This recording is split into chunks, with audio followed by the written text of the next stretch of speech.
History remembers them as partners, yet time revealed how different they truly were. George Washington and Thomas Jefferson both believed in freedom, but each imagined a different way to protect it.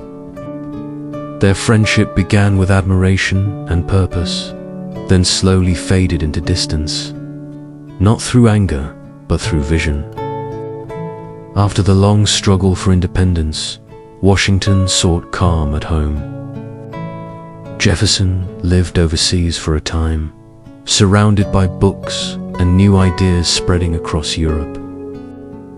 When Washington was called to lead once more, he asked Jefferson to stand beside him. For a while, they worked in harmony.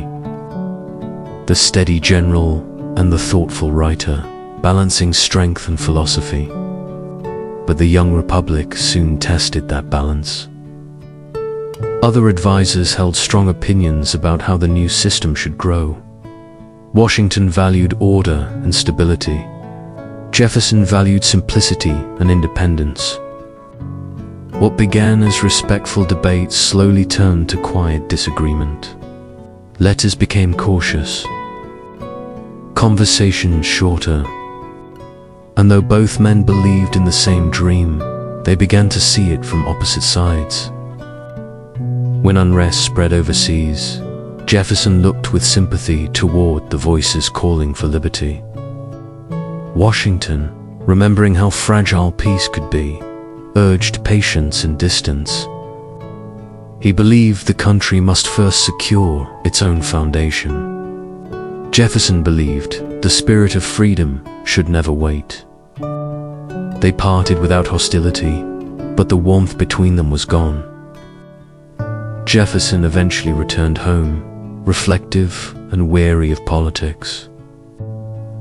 Washington stepped away soon after, longing again for the silence of Mount Vernon. Though they rarely spoke again, each carried respect for the other.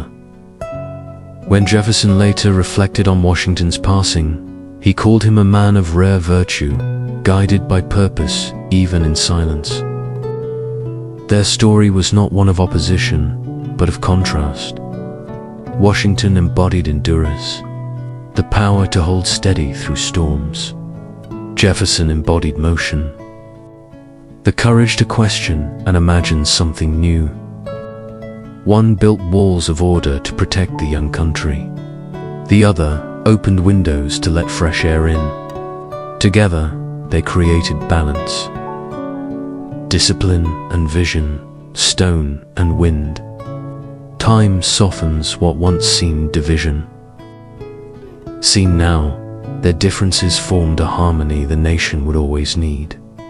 Strength without tyranny, freedom without chaos. They were two sides of the same promise, one to preserve, one to expand.